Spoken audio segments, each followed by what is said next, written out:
မင်္ဂလာပါရှင် Jewel Online Education Center ရဲ့ Computer Basics Course Group လေးမှာကြိုဆိုပါရစေ။ဒီနေ့ကတော့ကျမတို့ Microsoft Office PowerPoint အတွက် Chapter 2 Lecture Video လေးဖြစ်ပါတယ်။ဒီ Video လေးအောက်မှာကျမတို့က Home tab အောက်မှာရှိတဲ့ Function လေးတွေကိုလေ့လာသွားမှာဖြစ်ပါတယ်။ဟုတ်ပြီဒါဆိုလို့ရှိရင်ကျမတို့ PowerPoint ကိုဆက်ဖွင့်လိုက်တဲ့အခါမှာဒါမြင်ရတဲ့ view လေးဖြစ်ပါတယ်ကျမတို့ဒီဘေးနေရာကနေရာလေးတွေဟာလေးကိုဘာလို့ခေါ်လဲဆိုလို့ရှိရင် slide လေးတွေလို့ခေါ်ပါတယ်ဒီ slide လေးတွေထဲမှာကျမတို့ရဲ့ presentation လေးတွေကိုကျမတို့ကပြင်ဆင်ပြီးတော့ကျမတို့က present လုပ်တဲ့အခါမှာအသုံးချမှာဖြစ်ပါတယ်ဟုတ်ပြီဒါဆိုရင်အခုလောလောဆယ်ကျမရဲ့ presentation မှာ slide တစ်ခုပဲရှိပါသေးတယ်ဒီမှာ slide number 1ဆိုတဲ့ slide တစ်ခုပဲရှိသေးတယ်ဒါဆိုရင်ကိုကနောက်ထပ် slide အသစ်ထပ်ခေါ်ခြင်းတဲ့အခါမှာဘယ်လိုခေါ်မလဲဆိုတာလေးကိုတစ်ချက်ကြည့်ရအောင်ကျမတို့က home အောက်က slide group အောက်မှာ new slide ဆိုတာရှိပါတယ်ဒီ new slide လေးကိုတစ်ချက်နှိပ်လိုက်တယ်ဆိုလို့ရှိရင်ကျမတို့က slide တွေတစ်ခုပြီးတစ်ခုတိုးသွားမှာဖြစ်ပါတယ်ဒါဆိုရင်ကျမ slide အသစ်တစ်ခုထပ်ခေါ်လိုက်တဲ့အတွက်ကျမရဲ့ presentation မှာ slide ကနှစ်ခုဖြစ်သွားပါပြီဟုတ်ပြီဒါဆိုလို့ရှိရင်အဲ့လိုမခေါ်ဘဲနဲ့ကျမကဘယ်လိုခေါ်လို့ရသေးလဲဆိုရင် right click ထောက်ပြီးတော့ select တစ်ခုပေါ်မှာ right click ထောက်ပြီးတော့ new slide ကိုနှိပ်မယ်ဆိုလို့ရှိရင်လည်း slide အသစ်ပေါ်လာမှာဖြစ်ပါတယ်ဒီ slide group အောက်မှာရှိတဲ့ new slide ကိုပဲနှိပ်ကျမတို့က right click ထောက်ပြီးတော့ new slide ကိုပဲနှိပ် slide အသစ်တစ်ခုခေါ်ပြီးသားဖြစ်သွားမှာဖြစ်ပါတယ်ဟုတ်ပြီနောက်တစ်ခုဒါဆိုလို့ရှိရင်အခုကျမတို့ slide number 1ကိုနှိပ်ထားတယ်ဆိုလို့ရှိရင်ဒါက slide number 1အတွက်အသုံးပြုထားတဲ့ layout ကလေးဖြစ်ပါတယ် layout ဆိုတာကအပေါ်မှာtitle ထည့်ဖို့ text box ကလေးပါမယ်အောက်မှာစာထည့်ဖို့ text box ကလေးပါမယ်ဒီလို layout ကလေးကိုကျမကအသုံးပြုထားတာပေါ့ဒါဆိုရင်ဒီ layout ကိုအသုံးမပြုဘဲနဲ့ကို layout ပြောင်းကျင်တယ်ဆိုရင်ကျမကဥမာအပေါ်ဆုံးမှာတိုက်တဲ့တစ်ခုဖြစ်မယ်အောက်မှာက column နှစ်ခုနဲ့စာကိုရေးခြင်းတယ်ဆိုရင်ကျမကlayout ထဲမှာဝင်ပြီးချိန်မယ်ကိုချင်းနေတဲ့ slide ပေါ်မှာ right click ထောက်မယ်ကြာလာတဲ့အထက်ကမှကျမတို့ကlayoutကိုတွားထောက်မယ်layoutကိုထောက်လိုက်တယ်ဆိုတာနဲ့ကျမတို့ဒီဘက်မှာlayoutတွေအများကြီးကြာလာတယ်အဲ့ဒီအထက်ကမှကိုအသုံးပြုခြင်းတဲ့ဟာကိုကိုကရွေးချယ်ရမှာဖြစ်ပါတယ်အခုဆိုကျမက2 context ဆိုတဲ့ layout ကလေးကိုရွေးလိုက်ပါတယ်ဒါဆိုရင်ကျမရဲ့ slide ထဲမှာ2 context ဆိုတဲ့ layout ကလေးကိုအသုံးပြုပြီးသွားပြီဖြစ်ပါတယ်ဟုတ်ပြီဒါဆိုရင်ကျမတို့က layout တွေကိုချိန်နေတဲ့အခါမှာ right click layout နဲ့မသွားဘဲနဲ့ဘယ်ကနေသွားလို့ရလဲဆိုရင် slide group အောက်မှာရှိတဲ့ layout ကနေပြီးတော့လည်းသွားလို့ရပါတယ် layout ဆိုတဲ့ function လေးကိုတစ်ချက်နှိပ်လိုက်ရင် layout တွေအများကြီးကြာလာပါတယ်အဲ့ဒီထဲကမှကိုအဆင်ပြေတယ်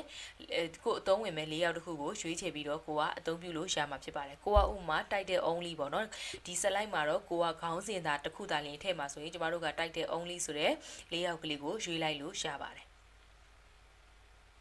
ဟုတ်ပြီဒါဆိုကျမတို့ကlayoutတွေchangeကျင်နေပြောင်းကျင်နေဆိုရင်ကိုအ change ကျင်နေပြောင်းကျင်နေ slide ပေါ်မှာ right click နှိပ်ပြီးlayout အောက်ကပဲတွားရွေး၍သို့မဟုတ်ကို change ကျင်နေ slide ကို select ပေးပြီးတော့ slide group ထဲမှာရှိတဲ့ layout အောက်ကနေပဲတွားရွေး၍အတူတူပါပဲ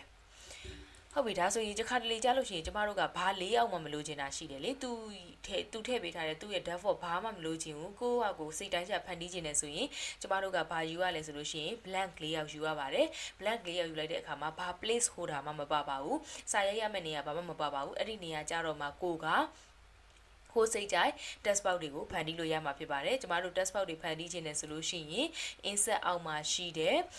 ကျမတို့ဒီ text box ဆိုတဲ့ function လေးကိုအသုံးပြုပြီးတော့ text box တွေဖန်တီးလို့ရပါတယ်အဲ့လိုပုံစံမျိုးနဲ့ကိုစိတ်ကြိုက် place holder တွေ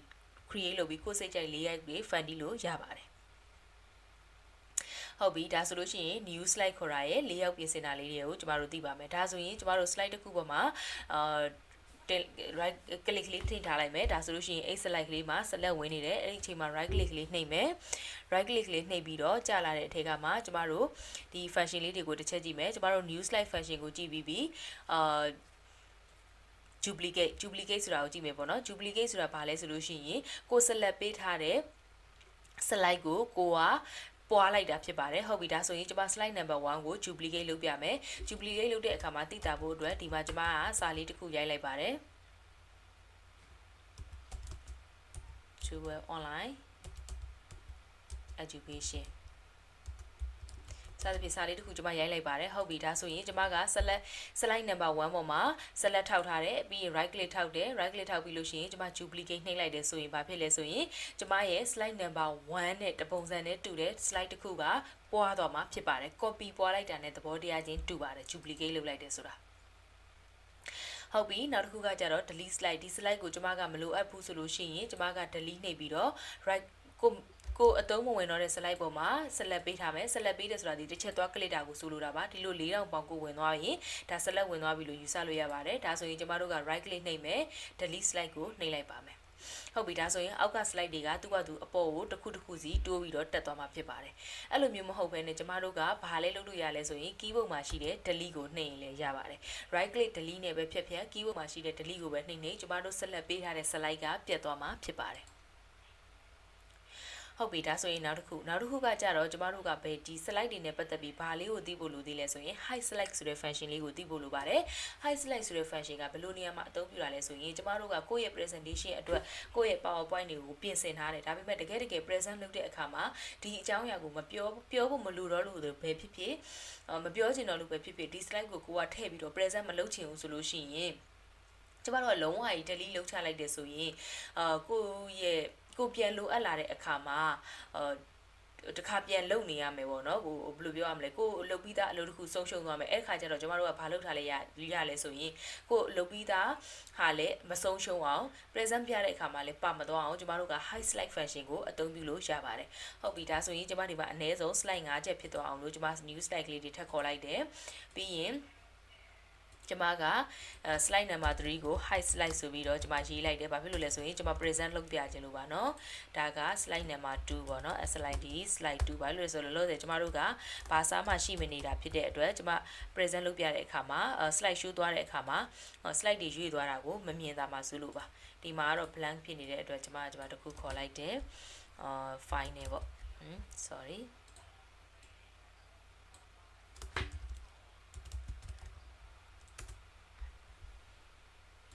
စသဖြင့်ကျွန်မ slide လေး5ချက်ကိုကျွန်မပြင်ဆင်ထားတယ်ပေါ့နော် number 3 slide လေးကိုကျွန်မက hide slide လို့ပြောထားတယ်လောလောဆယ်မှာကျွန်မတို့ hide slide function ကိုမသုံးခင်ကျွန်မတို့ slide show အရင်ပြကြည့်ပါမယ်ဒါဆိုရင်ကျွန်မက slide number 1ပေါ်မှာ slide ထောက်ထားselect ပေးထားမယ်ပြီးလို့ရှိရင်ဒီအောက်မှာရှိတဲ့ slide show button လေးကိုတွားပြီးတော့ click လိုက်မယ် click လိုက်တဲ့အချိန်မှာဒါဆိုရင်ကျွန်မတို့ဒါ presentation စပြတာပေါ့ဒါဆိုရင်ကျွန်မရဲ့ slide number 1ကျွန်မတို့က slide တစ်ခုကနေတစ်ခုတိုးသွားခြင်းနဲ့ဆိုလို့ရှိရင် keyboard မှာရှိတဲ့ arrow key လေးတွေကိုအသုံးပြုရပါတယ်အခုကျွန်မကအရှိတစ်ခုကိုတွားကျင်တာဖြစ်တဲ့အတွက် right arrow key လေးကိုနှိပ်လိုက်ပါတယ်ဒါဆို slide number 2ကိုရွေ့သွားပြီဒါဆိုရင်ကျွန်မနောက်တစ်ခုကိုထပ်သွားကျင်တော့ right arrow key လေးကိုနှိပ်လိုက်တယ်ဒါဆိုရင်ကျွန်မတို့နောက်တစ် slide တစ်ခုချိန်သွားပြီဟုတ်ပြီနောက်ဆုံး slide ကိုရောက်သွားတဲ့အခါမှာကျွန်မတို့ရဲ့ presentation ပြီးသွားတဲ့အခါမှာမူလနေရာကိုပြန်သွားဖို့အတွက်ဘာကိုနှိပ်ရလဲဆိုရင် keyboard မှာပါတဲ့ ESC လို့ခေါ်တဲ့ escape key လေးကိုနှိပ်လိုက်ရပါတယ်ဒါဆိုလို့ရှိရင်ကျွန်မတို့မူလနေရာကိုပြန်ရောက်သွားပြီဖြစ်ပါတယ်ဟုတ်ပြီဒါဆိုလို့ရှိရင်ကျွန်မပြန်ပြီးတော့တစ်ချက်ပြန်ပြပေးမယ်ကျွန်မတို့ကျွန်မပထမဦးဆုံး slide ပေါ်မှာ select ပေးထားတယ်ပြီးရင် slide show button လေးကိုနှိပ်လိုက်တယ်ဒါဆိုရင်ကျွန်တော်တို့ presentation စပြီးတော့ပြနေပြီကိုယ့်ရဲ့ slide show တွေကိုစပြနေပြီပေါ့နော်နောက်တစ်ခုကိုရွေးချင်တယ်ဆိုရင်ကျွန်တော်တို့ right arrow key လေးကိုနှိပ်တယ်ကိုကရှင်း present လုပ်ရင်းနဲ့မှာကိုကနောက်က slide တွေကိုပြန်ပြချင်တယ်ဆိုရင် left arrow key ကိုပြန်နှိပ်တယ်ဆိုရင်နောက်ပြန်ဆုပ်သွားမှာဖြစ်ပါတယ်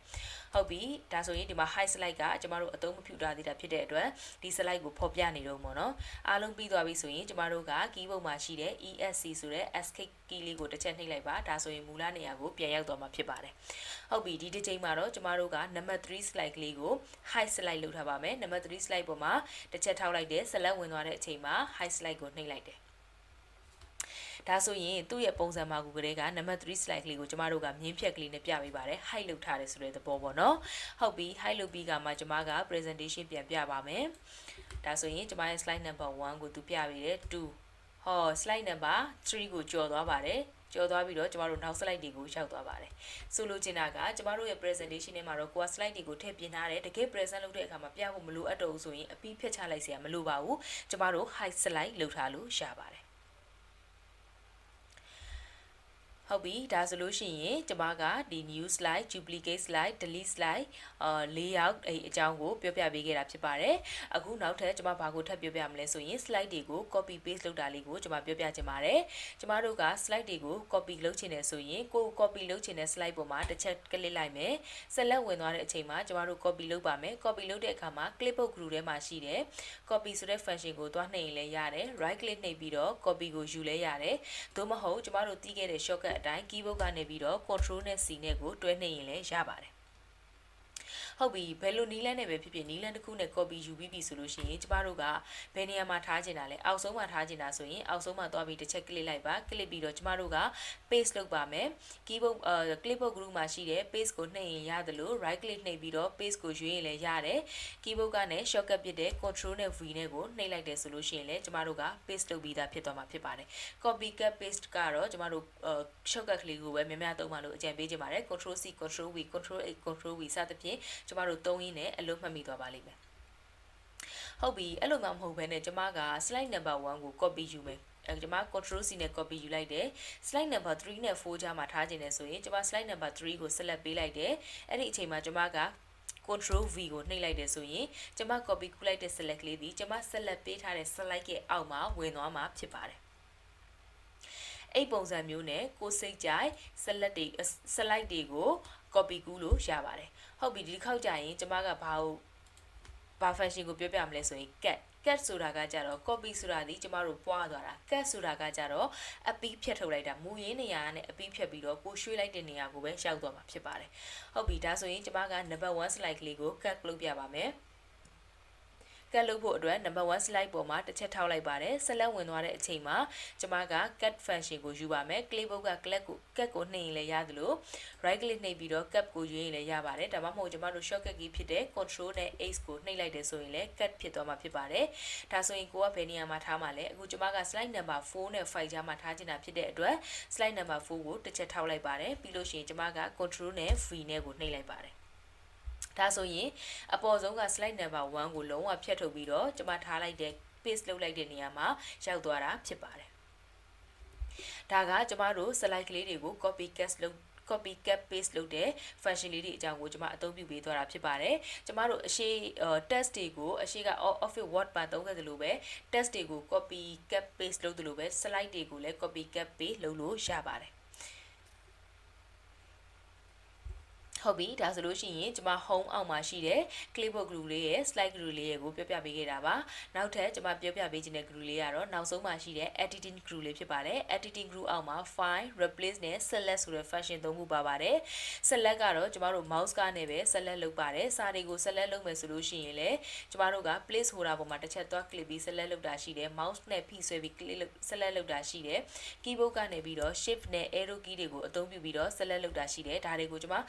group ကိုတင်တဲ့အခါမှာအသေးစိတ်ထပ်ပြီးပြောပြပေးပါမယ်ဒီ editing group မှာရှိတဲ့ select ကိုတော့ကျမတို့ကအသုံးနေပါတယ်ဒါကြောင့်ဒီ select ဟာကိုကျမမပြောတော့ပါဘူးနည်းနည်းလေးသုံးရတာအဆင်မပြေတဲ့အတွက်ကျမဒီဟာကိုတော့မပြောတော့ပါဘူးကျမဘာကိုပြောချင်လဲဆိုရင် find နဲ့ replace ကိုပြောချင်ပါတယ်ဟုတ်ပြီ find ဆိုတာကဘာလဲကျမတို့ရှာတာပါကျမတို့ရဲ့ presentation ထဲမှာကျမတို့ကစာတွေအများကြီးရိုက်ထားတယ်ပေါ့အဲ့ဒီထဲကမှစကားလုံးလေးတစ်လုံးကိုရှာခြင်းလဲဆိုရင်ကျမတို့ကတစ်ခုချင်းစီလိုက်ရှာနေရင်အချိန်ကုန်တယ်လူပင်ပန်းတယ်အဲ့ဒီအတွက်ဘာကိုသုံးလို့ရလဲဆိုရင် find function ကိုအသုံးပြုလို့ရပါတယ် find function ကိုအသုံးပြုပြဖို့အတွက်ကျမအရင်ဆုံးကျမရဲ့ PowerPoint ကလေးတွေမှာစာရှိနေအောင်လို့အရင်ဆုံးထည့်လိုက်ပါဦးမယ်နော်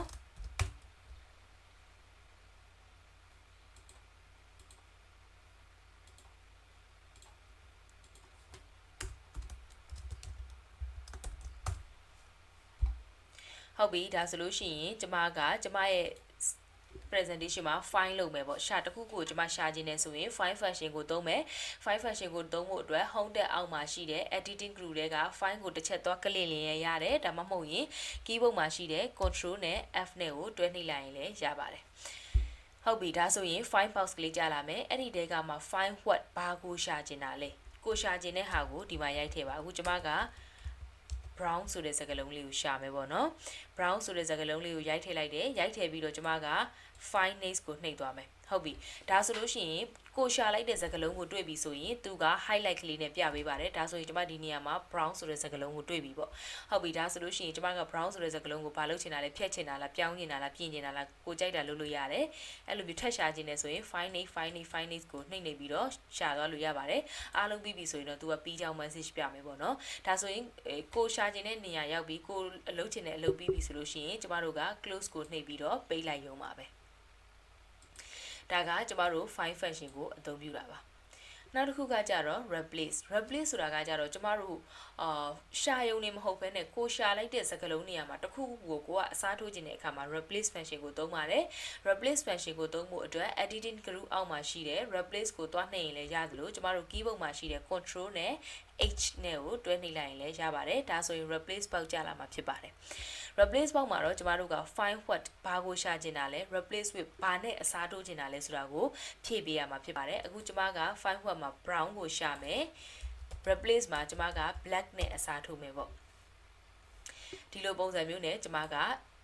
အစားထိုးသွားမယ်ပေါ့ဟုတ်ပြီဒါဆိုရင်ကျမက fine nails ကိုနှုတ်မယ် fine nails ကိုနှိပ်လိုက်တယ်ဆိုရင် brown လို့တွေ့တဲ့နေရာတွေကို तू က highlight ပြပေးတယ်ဒါဆိုရင်အစားထိုးတယ်ဆိုတဲ့နေရာမှာကျမတို့ကကိုရှာလိုက်တဲ့စကားလုံးတွေ့တဲ့နေရာတိုင်းမှာအစားထိုးမှာလားသို့မဟုတ်တချို့နေရာမှာပဲအစားထိုးမှာလားဆိုတာကိုကိုကစဉ်းစားရပါမယ်နေရာတိုင်းမှာအစားထိုးမှာဆိုရင်တော့ကျမတို့က replace all ကိုနှိပ်ချလိုက်ရုံပါပဲဒါဆိုရင်ကျမရှာလိုက်တဲ့စကားလုံးကိုတွေးလိုက်တဲ့တိုင်းမှာသူကကိုအစားထိုးမဲ့စကားလုံးနဲ့အစားထိုးပေးသွားမှာဖြစ်ပါတယ်အဲ့လိုမျိုးမဟုတ်ဘဲနဲ့တွေးတဲ့နေရာတိုင်းမှာမဟုတ်ဘဲနဲ့တချို့တလေနေမှာပဲပြောင်းကျင်တာဆိုရင်တော့ကိုက find names နဲ့နှိပ်သွားပြီးကိုပြောင်းကျင်တဲ့နေရာရောက်တော့မှ replace ကိုနှိပ်လိုက်ပါဒါဆိုရင်ကို replace နှိပ်လိုက်တဲ့နေရာကြမှာဒါပြောင်းပြီးဝင်သွားမှာဖြစ်ပြီးတော့ကျန်တဲ့နေရာတွေကတော့ဒီတိုင်းရှိနေမှာဖြစ်ပါတယ်အဲ့လိုမှမဟုတ်ပဲကိုရှာလိုက်တဲ့စကားလုံးတွေးတဲ့နေရာတိုင်းမှာ replace လုပ်ချင်တာဆိုရင်တော့ replace all ကိုနှိပ်လိုက်ရုံပါပဲဒါဆိုရင် तू ကဘယ်နှစ်နေရာတွေ့တယ်ဆိုတဲ့ message လေးပြပါတယ် okay နှိပ်လိုက်ရင်ရပါပြီဟုတ်ပြီဒီလိုနည်းလမ်းနဲ့ကျမတို့အလွယ်တကူ file လုပ်လို့ရတယ် replace လုပ်လို့ရတယ်ကိုအသုံးပြုပြီးသွားပြီဆိုရင် close button လေးကိုတစ်ချက်နှိပ်လိုက်ရုံပါပဲဟုတ်ကဲ့ပါဒါဆိုရင်ဒီနေ့ chapter 2 video လေးမှာကျမက home tab အောက်မှာရှိတဲ့ slides တွေအကြောင်းရဲ့ clipboard group အောက်မှာရှိတဲ့ copy cut paste ရဲ့ editing group အောက်မှာရှိတဲ့ find and replace ရဲ့အကြောင်းကိုကျမကပြောပြပေးခဲ့တာဖြစ်ပါတယ်နောက်ထပ် video ကြတော့မှကျန်တဲ့ group လေးတွေက function လေးတွေကိုကျမတို့ဆက်ပြီးတော့လေ့လာသွားမှာဖြစ်ပါတယ်ဒီနေ့ဒီ video လေးကိုတော့ကျမဒီလောက်နေပဲရက်ချင်ပါတယ်ပြန်ပြီးတော့စမ်းသပ်ပါကိုကျွမ်းကျင်ပြီဆိုတော့မှနောက်ထပ် video ကိုဆက်လေ့လာလို့အကြံပေးချင်ပါတယ်ကျေးဇူးတင်ပါတယ်နောက်ထပ် video မှာပြန်ပြီးတော့ဆုံတွေ့ကြပါမယ်